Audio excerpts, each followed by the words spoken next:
Comienza En torno al catecismo. Como complemento a las explicaciones sobre el sacerdocio que está realizando el padre Luis Fernando de Prada en su programa sobre el Catecismo de la Iglesia Católica, les estamos ofreciendo en varios sábados la reposición de algunos programas a las fuentes de la fe en Tierra Santa, en que el padre Francesco Voltaccio nos habló de Jesucristo como Redentor, sumo sacerdote, víctima pascual, cordero y pastor de la humanidad.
Queridos amigos de Radio María, hola a todos, Shalom Lekullechem, Salam Milal Jami'. Hoy seguimos con nuestros episodios recorriendo, como estamos haciendo, los evangelios.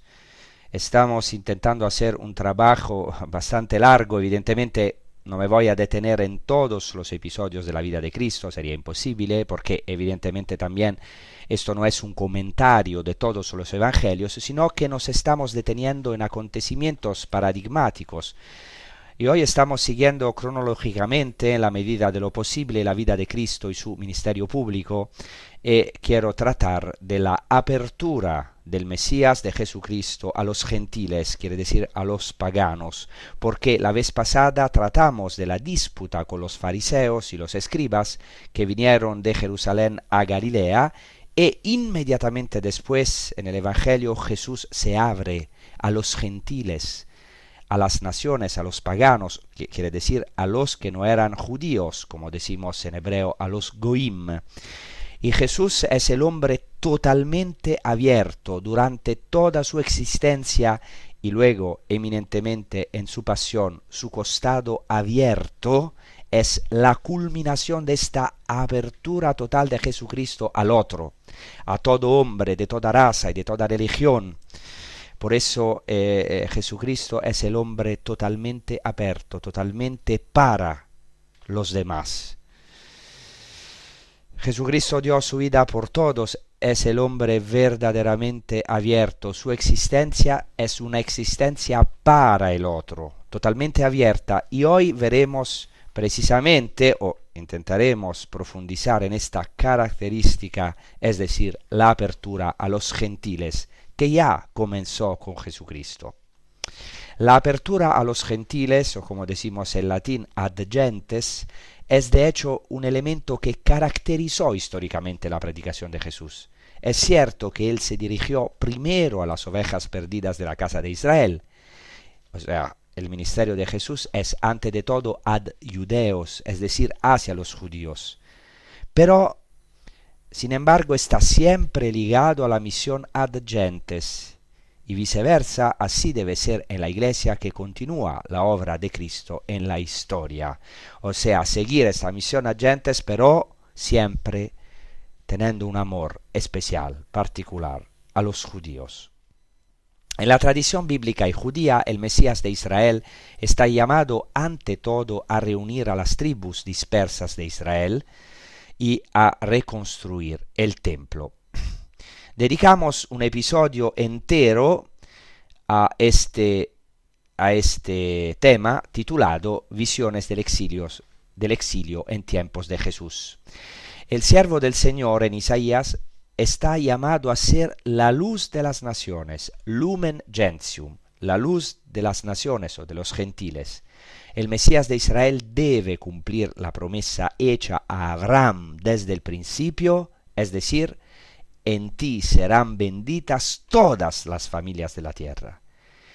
Entonces el pueblo judío está llamado tras las huellas de su padre Abraham, como dicen los judíos, Abraham Avinu, a convertirse en una bendición, una berajá, decimos en hebreo, para todas las naciones. Y este es precisamente el papel, la misión del pueblo judío, e entonces del culmen del pueblo judío, que es el Mesías, que es la culminación o la flor por excelencia de todo el pueblo judío.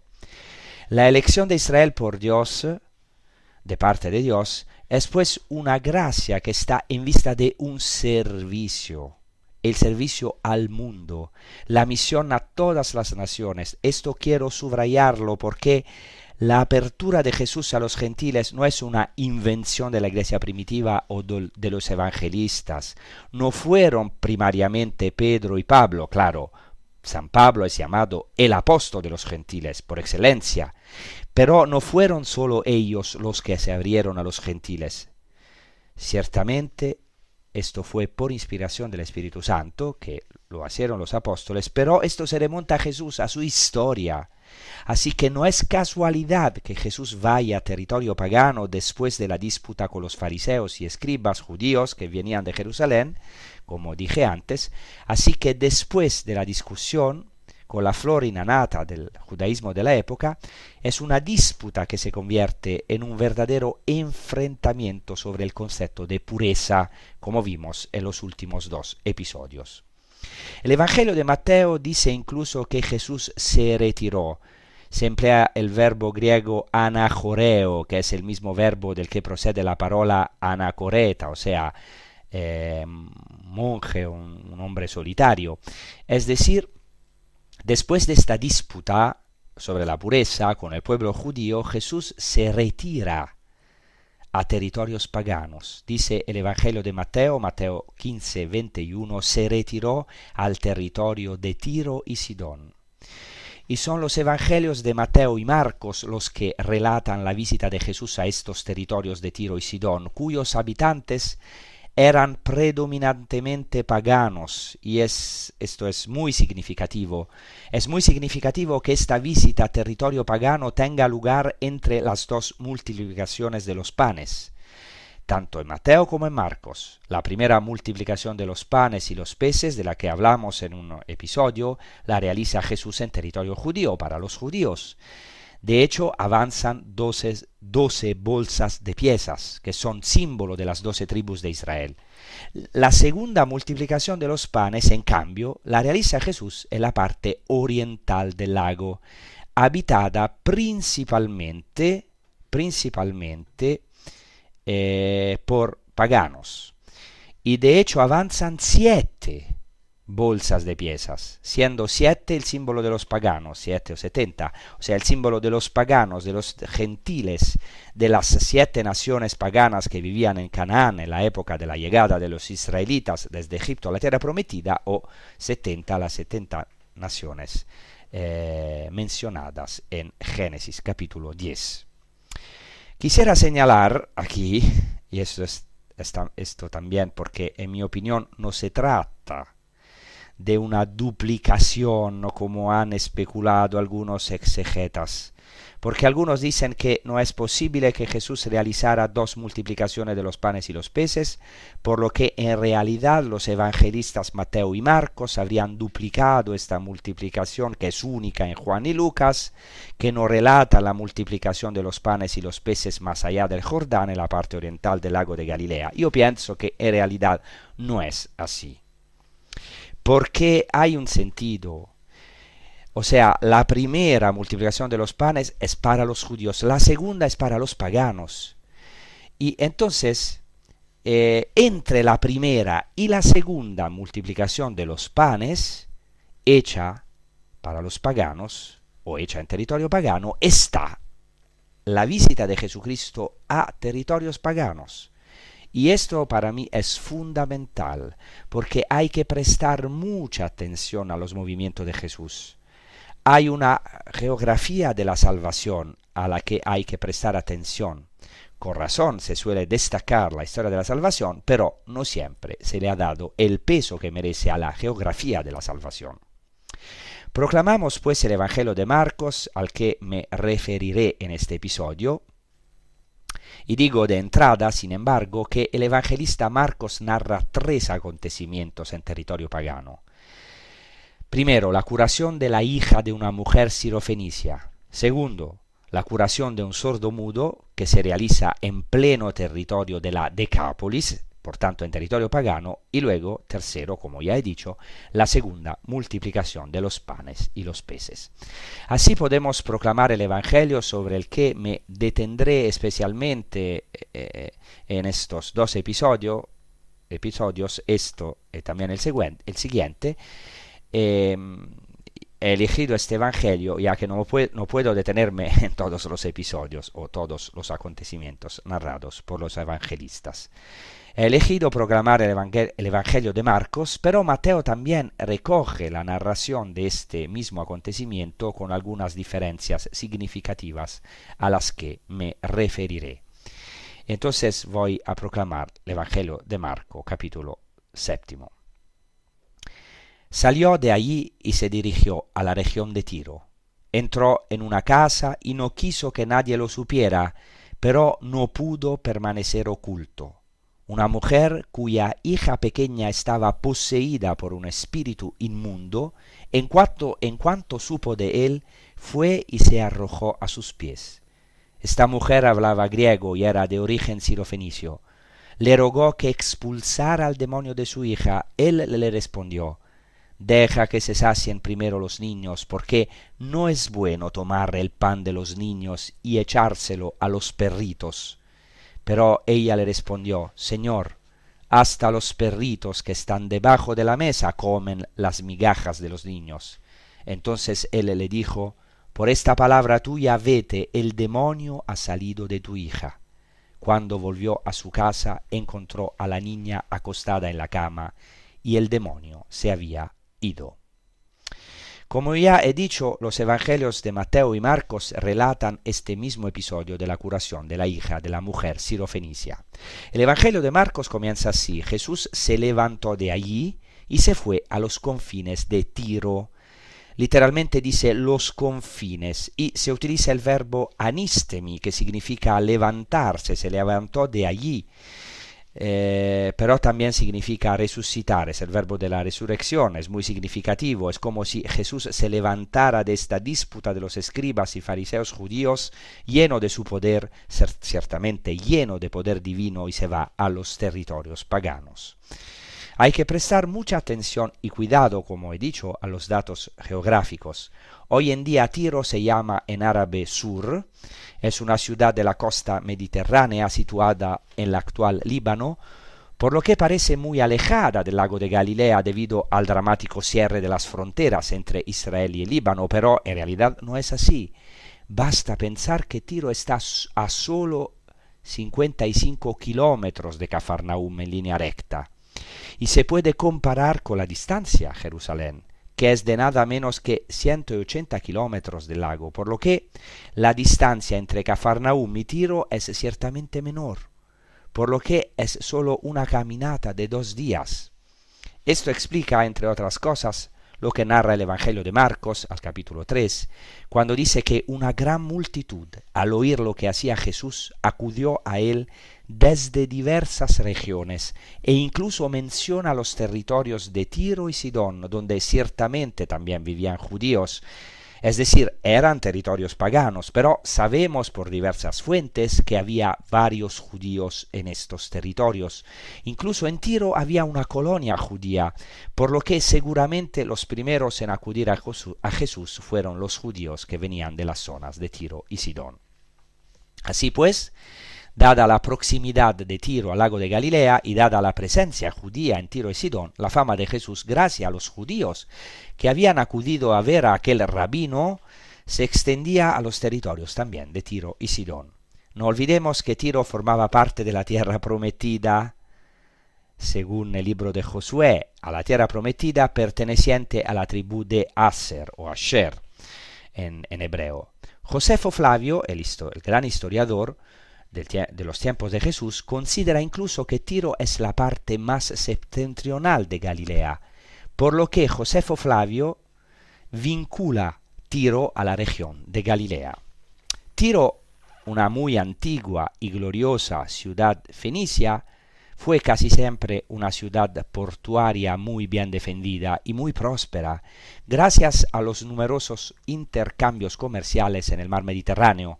Por cierto, el pueblo fenicio tenía un enorme comercio y por lo tanto, como sabemos también por la Biblia, grandes riquezas fluían hacia Tiro.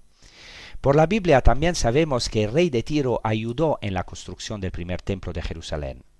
El reinado de Salomón se extendió hasta los territorios de Tiro y Sidón, por lo que también hubo una alianza con el rey de Tiro llamado Hiram, y este rey, en un intercambio comercial, proporcionó la famosa madera de los cedros del Líbano para el primer templo de Jerusalén, el templo de Salomón. Tiro es una ciudad tan gloriosa como que sabemos por fuentes clásicas que Cartago, una ciudad muy importante de la antigüedad, fue fundada desde Tiro. Según la leyenda, algunos también piensan que quizás algunos judíos estuvieron entre los fundadores. Hay algunos también estudios al respecto, pero no me largo en esto.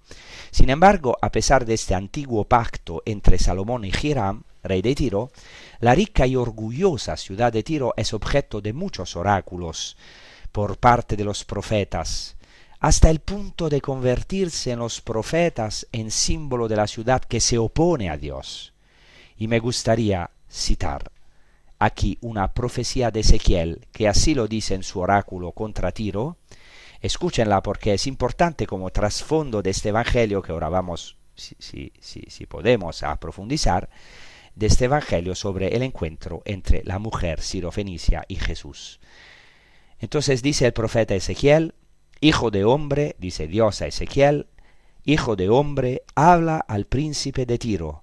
Así dice el Señor Dios: ¿por qué te has ensoberbecido y has dicho, soy un Dios, me siento sobre un trono divino en medio de los mares, siendo así que eres un hombre y no un Dios, has hecho tu corazón como el de Dios?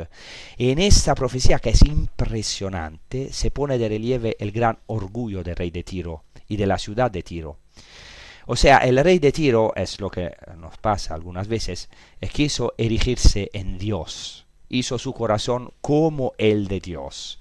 Esta profecía, como veremos dentro de un momento, contrasta con la gran humildad de la mujer pagana sirofenicia que vive precisamente en los territorios de Tiro. Además, Josefo Flavio, en una de sus obras menores, llamada Contra Apionem, informa de que en tiempos de Jesús los habitantes de Tiro mostraban una gran hostilidad contra los judíos. Cabe suponer que esta hostilidad era mutua. Así que Jesús llega a las fronteras de Tiro. Y es interesante lo que dice el evangelista Marcos. Jesús entró en una casa.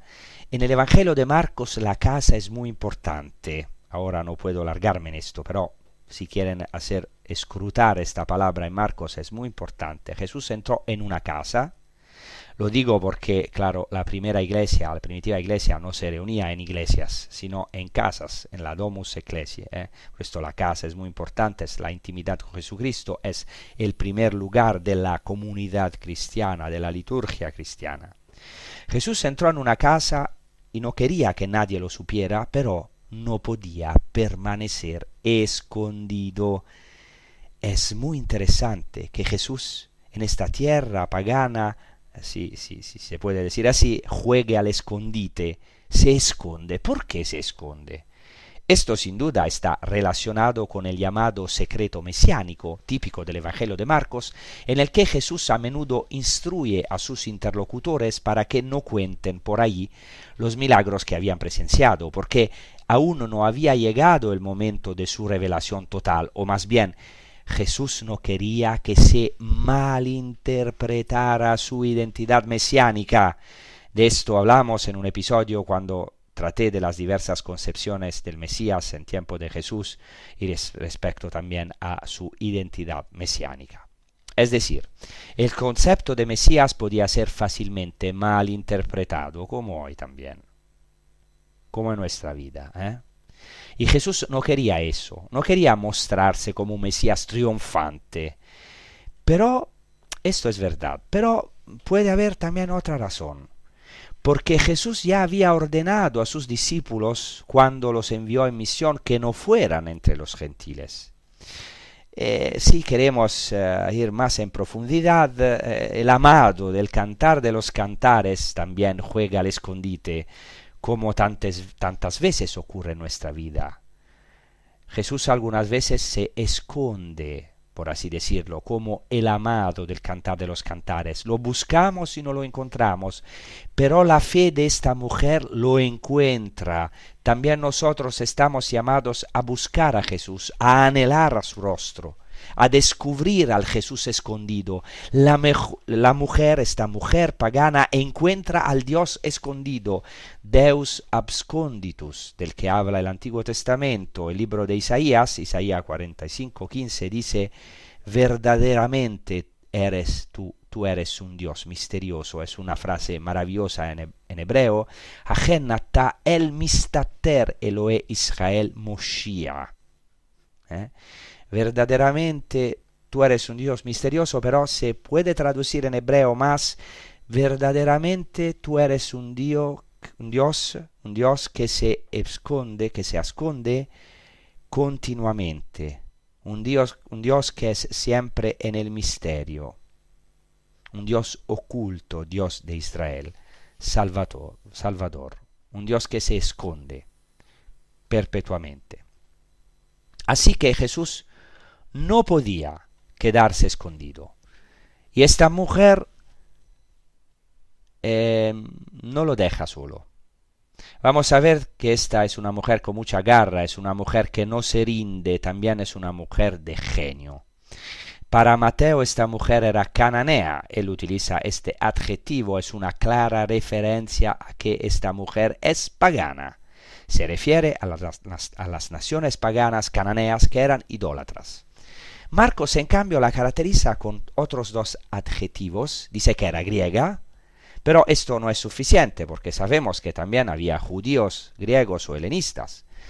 Literalmente Marcos dice que era helénica, es decir, helenista, pero añade de raza sirofenicia, para subrayar que era pagana. En el Evangelio este término griego traducido como... este término griego que quiere decir sirofenicia es un apax legomenon, es decir, un término que se utiliza, emplea una sola vez. Y esta expresión ya no aparece en la Biblia, solo en este texto del Evangelio de Marcos, y se encuentra en cambio en los clásicos sirofenicios en latín para indicar o bien una usurera o bien una mujer de mala reputación. Y algunos exégetas señalan de hecho que esta mujer no era quizás una mujer muy recomendable también. Debemos detenernos más bien en el hecho de que Mateo y Marcos subrayan conjuntamente que se trata de una mujer pagana. Esto se subraya fuertemente, no tanto su valor moral, sino el hecho de que no es una mujer judía, sino que es una mujer pagana. Ciertamente esta mujer hablaba griego, con toda la probabilidad de Jesús también hablaba griego, además de arameo, por supuesto. También sabía hebreo, pero el arameo era su lengua materna común. Pero en tiempos de Jesús se hablaba griego, era la lengua koiné, o sea, la lengua común, un poco como el inglés de hoy. El hecho de que el encuentro se produjera en la casa es muy fuerte para la mentalidad judía. Porque los judíos no entran en casa de paganos, los judíos religiosos. Y aunque esta casa estaba en territorio pagano, aquí está una mujer pagana entrando en la casa para encontrar a un rabino judío en la casa donde estaba Jesús. Un judío junto con otros judíos, porque estaba con sus discípulos, pero es impresionante. Se encuentran en una casa, están en la misma casa. Jesús, el Mesías de Israel, y la luz, la gloria de su pueblo Israel, y la luz para iluminar a todas las naciones, a los gentiles. Ahora, esta mujer pagana está en la misma casa con los judíos, con el pueblo judío, las 12 tribus de Israel, porque son los 12 apóstoles, y Jesucristo mismo, el Salvador. Ahora vamos a hacer una pausa, vamos a rezar con un canto maravilloso, que es un canto profético, retomado por los profetas: os tomaré de entre las naciones. Y ya lo dicen los profetas, ya en los profetas, como en otros libros de la Escritura, hay una apertura a los paganos. El Señor toma Israel de entre todas las naciones, pero también toma entre las naciones, y esto es claro en algunos profetas, por ejemplo, como en la última parte de Isaías, también de las naciones va a elegir.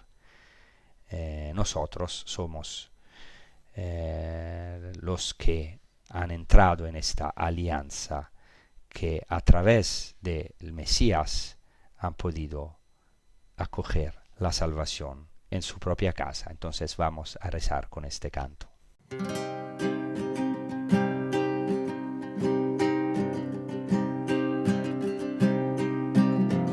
Os tomaré de entre las naciones,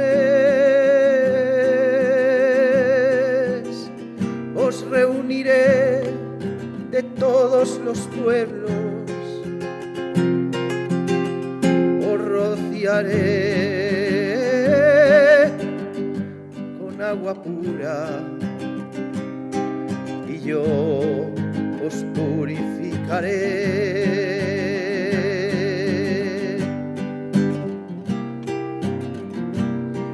Os daré un corazón nuevo, infundiré en vosotros un espíritu nuevo, os quitaré el corazón de piedra y os daré un corazón de carne. Os tomaré de entre las naciones, os reuniré de todos los pueblos, os rociaré con agua. Entonces, tanto Marcos como Mateo señalan que esta mujer pagana en el territorio de Tiro se arroja a los pies de Jesús y se postra ante él. Este encuentro está misteriosamente prefigurado en el Salmo 45, donde hay un versículo de difícil interpretación sobre el que obviamente no puedo detenerme demasiado, pero me gustaría señalarlo. El Salmo dice así, Salmo 45, 11, dice aquí en griego: Shimei bat urei vehati oznech veshichi amech uvet avicha veitav melech yafiech ki hu Adonaich veishtachavi lo. Voy a traducir claramente. Dice: escucha, hija, mira, presta oído, olvida a tu pueblo y a la casa de tu padre. El rey se complacerá en tu belleza. Él es tu Señor. Prepárate o póstrate antes de él. Aquí está la postración. Habla de una hija, de una mujer. Dice: olvídate de tu pueblo y de la casa de tu padre. Invita a esta mujer a postrarse ante el rey.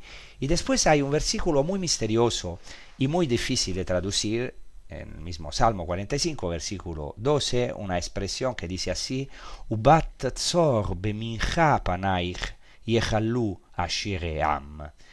Hija de Tiro con una ofrenda, literalmente lo voy a traducir: hija de Tiro con una ofrenda, tu rostro buscarán los ricos del pueblo. Muchas veces en nuestro salterio este versículo se interpreta también de otra manera. Normalmente se interpreta así: el rey se complacerá en tu belleza, él es tu Señor. póstrate antes de él, de Tiro vienen trayendo regalos. Se busca una paráfrasis para dar sentido a esta expresión y dice, de Tiro vienen trayendo regalos, trayendo ofrendas. Pero en realidad, literalmente, el Salmo en hebreo dice, hija de Tiro con una ofrenda. Y San Agustín y otros padres también relacionan este versículo con la mujer cananea que es hija de Tiro y que lleva su ofrenda al rey, se postra ante él. ¿No? Hemos escuchado en este evangelio. Y como veremos, ¿cuál es su ofrenda? ¿Cuál es la ofrenda de la Bat Tzor, de la hija de Tiro? La fe. Una fe sin exigencia. Es maravillosa la fe de esta mujer. Lo veremos dentro de un momento, porque evidentemente es una palabra también para nosotros, pero es una palabra que, como toda palabra de la Escritura, tiene que ser profundizada. Yo lo que puedo, soy un pobrecito, intento hacer un servicio, ayudar, pero en esta transmisión queremos ir a las fuentes de nuestra fe en Tierra Santa y tratamos de entrar lo más posible en los pliegues de ese evangelio, en el contexto geográfico, contexto social y religioso, en el ambiente judío sobre todo y también griego, para luego ir al mensaje, a lo que hay más allá del versículo, como decía el gran filósofo judío Emmanuel Levinas, au-delà du verset, más allá del versículo, o mejor, a lo que hay dentro, escondido, hay un tesoro, lo que hay dentro del versículo en profundidad, en la medida de lo posible, sabiendo que luego es el Espíritu Santo el que nos inspira a cada uno y sella esta palabra en nuestro corazón. Pero en la medida de lo posible intentamos desenterrar este tesoro y desenterrar a este Dios escondido como Jesús. Hay una frase misteriosa en este evangelio, porque Él quiso permanecer escondido y nosotros buscamos el rostro de Dios que está escondido, pero que quiere revelarse a nosotros, que quiere tal vez esconderse para que lo anhelemos con más fuerza y podamos gozar verdaderamente de su maravillosa presencia y de su amor infinito. Entonces esta hija de Tiro, como dice el Salmo, se postra, va ante el rey y trae su ofrenda, por así decirlo. Hemos visto este versículo misterioso. La belleza de la Escritura es que hay enigmas, hay misterios, precisamente para que nuestra búsqueda sea estimulada, como dice muy bien un gran padre de la iglesia, Ciro, San Efrén, el sirio. Esta mujer va a Jesús a su casa, piensa y reza, e implora a Jesús que cure a su hija que estaba atormentada por un espíritu impuro. Vuelve la impureza otra vez, un espíritu impuro, vuelve la impureza que fue objeto de la disputa entre Jesús y los fariseos, de lo que hemos hablado en los 2 episodios previos. En Mateo los discípulos le piden a Jesús que la despida porque estaba gritando. Mateo no sitúa esta escena en una casa, o en todo caso no queda claro si es una casa. Mientras que Marcos especifica el lugar. Además, Jesús en Mateo dice una frase muy importante: no he sido enviado sino a las ovejas perdidas de la casa de Israel.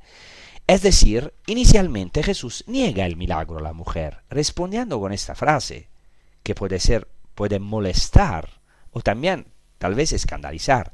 No he sido enviado sino a las ovejas perdidas de la casa de Israel. O sea, le dice Jesús a esta mujer, yo no he venido para ti.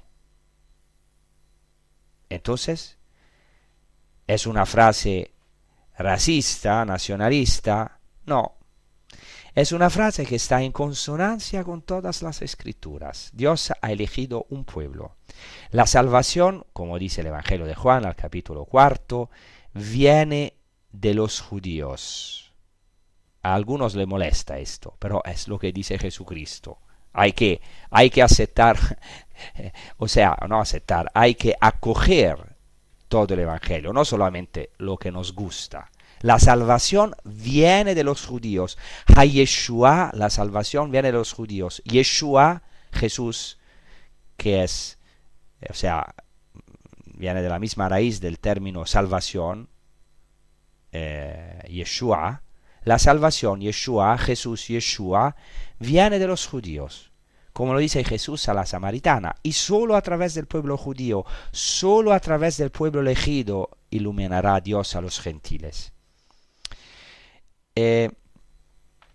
Y aquí quiero decir una cosa, porque en los evangelios de Marcos y de Mateo, Jesús responde a la mujer con una frase aún más dura, que dice literalmente, lo traduzco del griego, dejad que los niños se sacien primero.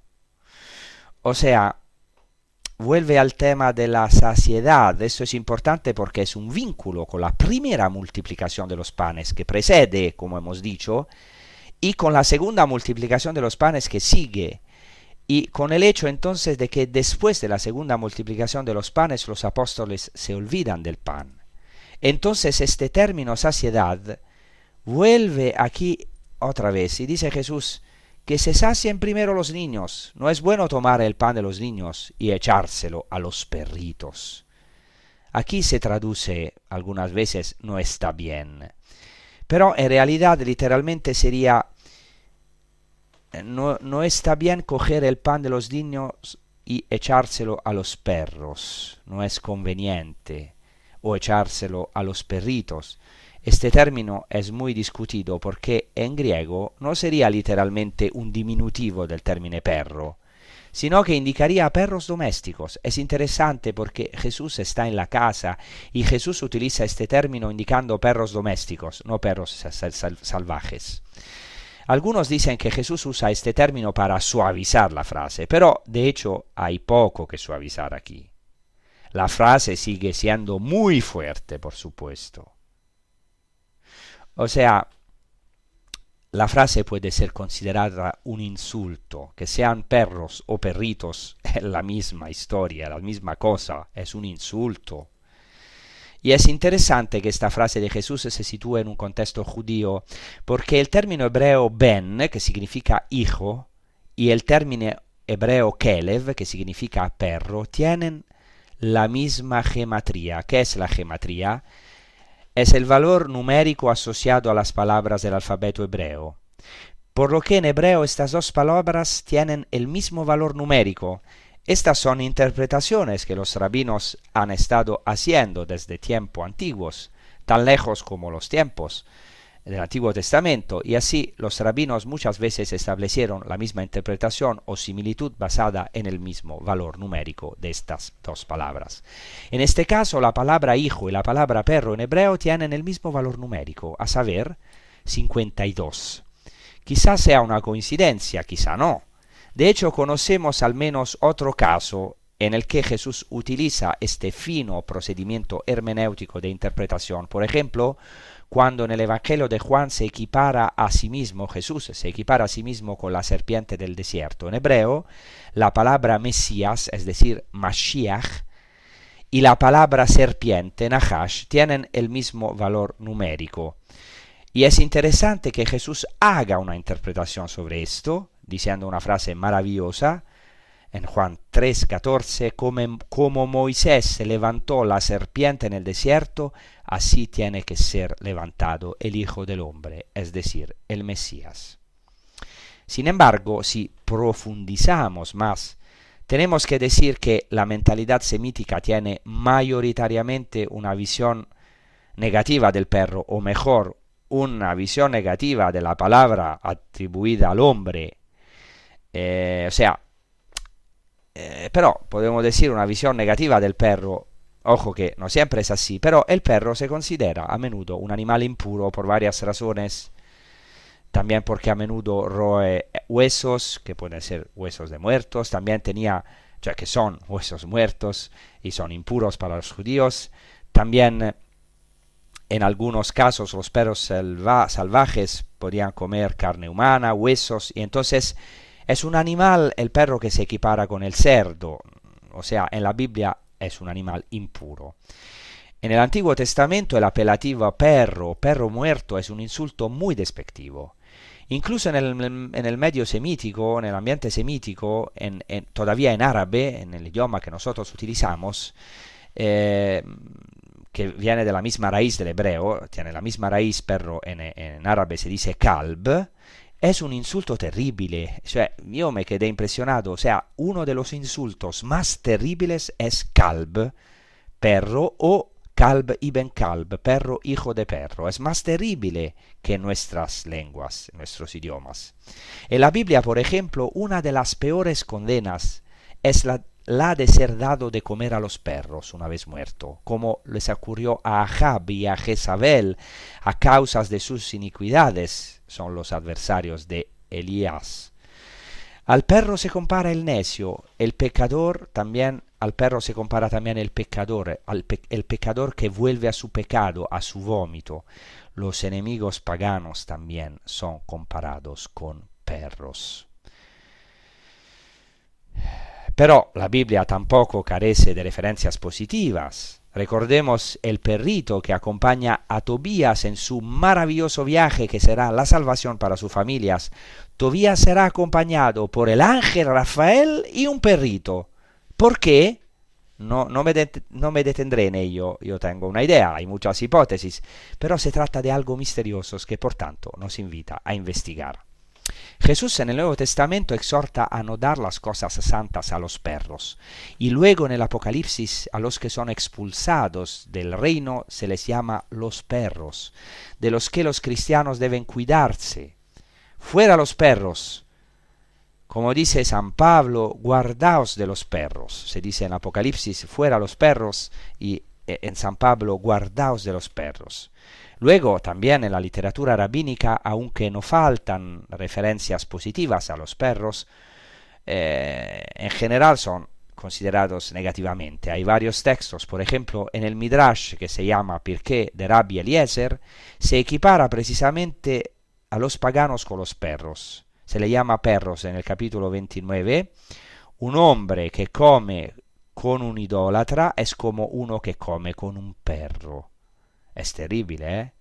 Los perros, o sea, los incircuncisos, son considerados como perros. Y un hombre no puede comer con un pagano, con un idólatra, sino es como un perro. Interesante, porque Jesucristo aquí entra, o sea, está en una casa de una pagana. ¿Por qué esta aversión a los perros? También hay una razón histórica, no puedo ahora extenderme demasiado, pero en los cultos paganos cananeos, y esta mujer, según Mateo, era cananea, se santificaba a los perros de cierta manera. Por ejemplo, se han encontrado, fijaos, cientos de tumbas de perros en Ashkelon, en la costa sur de Israel, muy cerca, desgraciadamente, a Gaza. Pero también en Tiro, en la costa norte del actual Líbano, es así. Yo he visitado estas tumbas de perros en Ashkelon, es interesante. O en Egipto, por ejemplo, se veneraba a los perros y se han encontrado miles de perros momificados. Así que esto es un poco el trasfondo, puede ser también una razón histórica. Pero ahora vamos a la cosa más importante, así termino y seguimos en el próximo episodio. Sin embargo, Jesús dice una frase muy fuerte a esta mujer pagana. ¿Por qué dice esto Jesús? Jesús pone a prueba a esta mujer. Podríamos decir que Jesús no es un bonachón neurótico que solo pone palabras sensibleras, dulces. Claro que Jesucristo era muy dulce, pero Él sabe también dirigirnos palabras duras para ponernos a prueba. Palabras muy fuertes que nos descolocan, porque siempre queremos un Dios a nuestra imagen y semejanza.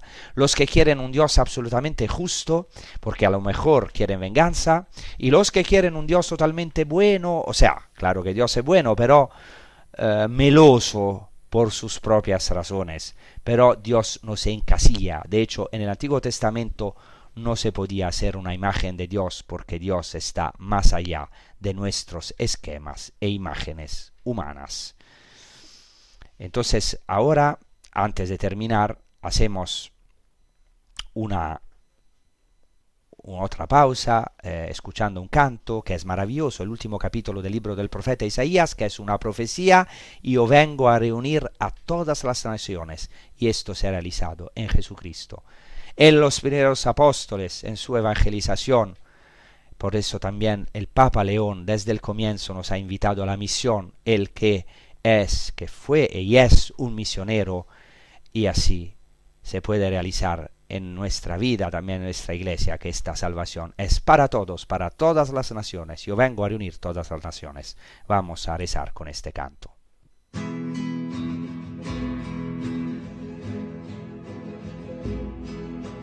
Vengo a reunir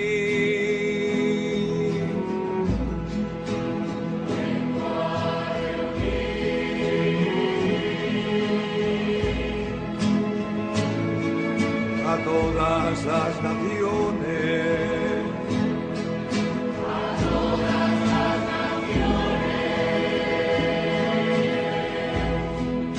vendrán y verán mi gloria.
Pondré en ellos una señal y los enviaré a las naciones más lejanas para que anuncien mi gloria, para que anuncien mi gloria.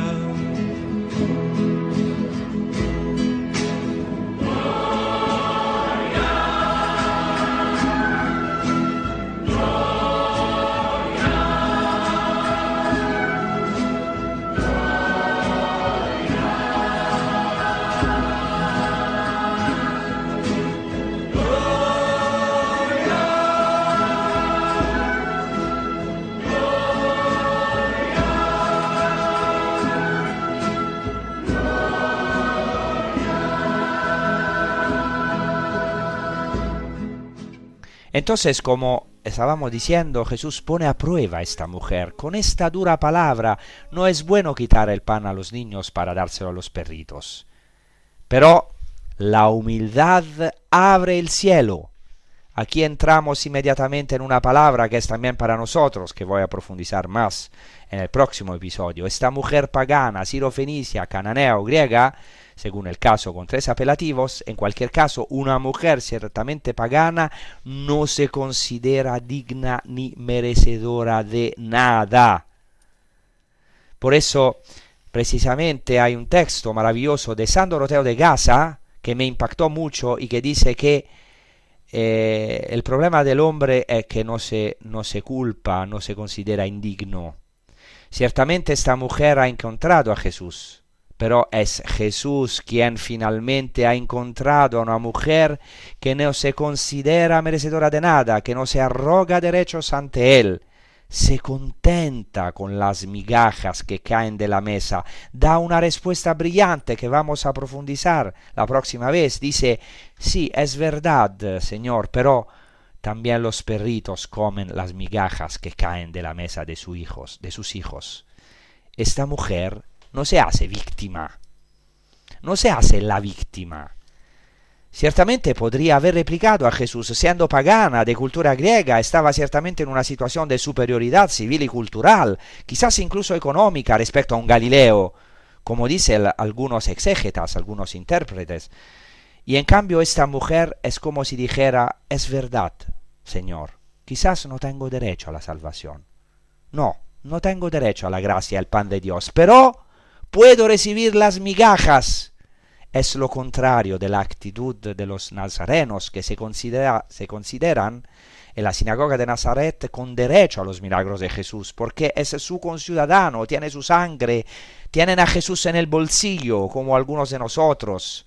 Si recuerdan el episodio del Evangelio de Lucas al comienzo del ministerio público de Jesús, esta mujer, en cambio, se parece mucho al centurión pagano, él también de Cafarnaún, que dice esta frase mágica, por así decirlo, maravillosa, que hoy podemos decir nosotros a menudo, que decimos en cada Eucaristía, en cada Santa Misa: no soy digno, Señor, de que entres bajo mi techo. Dice él, soy un pagano. Ni siquiera quería que Jesús entrara en su casa para no mancharse, y así esta mujer. La actitud de esta mujer es lo contrario de la jactancia, de la vanidad, de la necesidad, del derecho a la salvación, del derecho al sacramento. Debo recibir el pan eucarístico, es mi derecho, en el estado en que me encuentre. Desgraciadamente, esta actitud está muy extendida entre nuestros cristianos, entre los intolerantes. Y muchas veces, si somos sinceros con nosotros mismos, también nosotros nos sentimos con derecho a la salvación en algún momento. Esta mujer cananea sirofenicia, en cambio, no se considera con derecho. No se deja desanimar por la dura respuesta de este maestro de Jesús. Esta mujer podría haberse echado atrás o haberse enfadado, pero en lugar de eso no cede, sino que pasa al contraataque y lo hace con gran inteligencia, con brillantez, retomando las mismas palabras de Jesús y dándoles la vuelta con gran garra, con gran valentía. Podemos decir que esta mujer pagana conoce bien a los perros domésticos. Sabe que no son animales para alejar o ahuyentar, sino que pueden entrar en la casa y pueden quedarse debajo de la mesa mientras comen pan, mientras los hombres cenan. Esta mujer dice, sí, yo también estoy dispuesta a esto, para que mi hija se cure, para tener la salvación, para obtener esta gracia. Estoy dispuesta a ponerme debajo de la mesa, no para comer, no para ocupar el primer lugar. Y así puede decir, Señor, hasta los perritos debajo de la mesa comen las migajas de sus hijos. Parece increíble, pero es la única vez en Marcos donde alguien usa el apelativo Kyrios, Señor, la única vez. Piensen que en todo el Evangelio de Marcos, la única que usa este apelativo, Señor, Kyrios, es la mujer sirofenicia, y por esto se parece tanto al centurión pagano de Marcos, que reconoce a Jesús bajo la cruz y lo llama Hijo de Dios. Es un centurión pagano en Marcos que bajo la cruz reconoce a Jesús y dice la más linda profesión de fe: este es verdaderamente el Hijo de Dios. Sí, la salvación es para todos, es para nosotros, para los más paganos, para los más pecadores, quizás para los más alejados, para algunos de nosotros que quizás hoy nos consideramos no merecedores, indignos, por la razón que sea. El Evangelio de Marcos es muy sensible a los paganos. Esta mujer ha comprendido que el corazón de Dios no tiene fronteras, que el corazón de Dios está abierto para ella, que hay migajas para ella, que la mesa de Dios es grande, es inmensa, es infinita, hay pan para todos, para los niños y para los perros, para los judíos y para los paganos. Muchas gracias. Os deseo una buena prosecución con los programas de Radio María. Hasta la próxima. Rezad por nosotros y por la paz de Jerusalén. Shalom, Shalom, Yerushalayim. Pedid la paz para Jerusalén. Muchas gracias y a la próxima. Los dos me vieron a los ojos, me respondieron diciendo que no, y dibujando una sonrisa le revelaron a mi corazón. Al recibir a Cristo Eucaristía, quedan envueltos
Finaliza en Radio María En torno al Catecismo, como complemento a las explicaciones sobre el sacerdocio que está realizando el padre Luis Fernando de Prada en su programa sobre el Catecismo de la Iglesia Católica. Les estamos ofreciendo en varios sábados la reposición de algunos programas a las fuentes de la fe en Tierra Santa, en que el padre Francesco Voltaccio nos habló de Jesucristo como Redentor, sumo sacerdote, víctima pascual, Cordero y Pastor de la humanidad.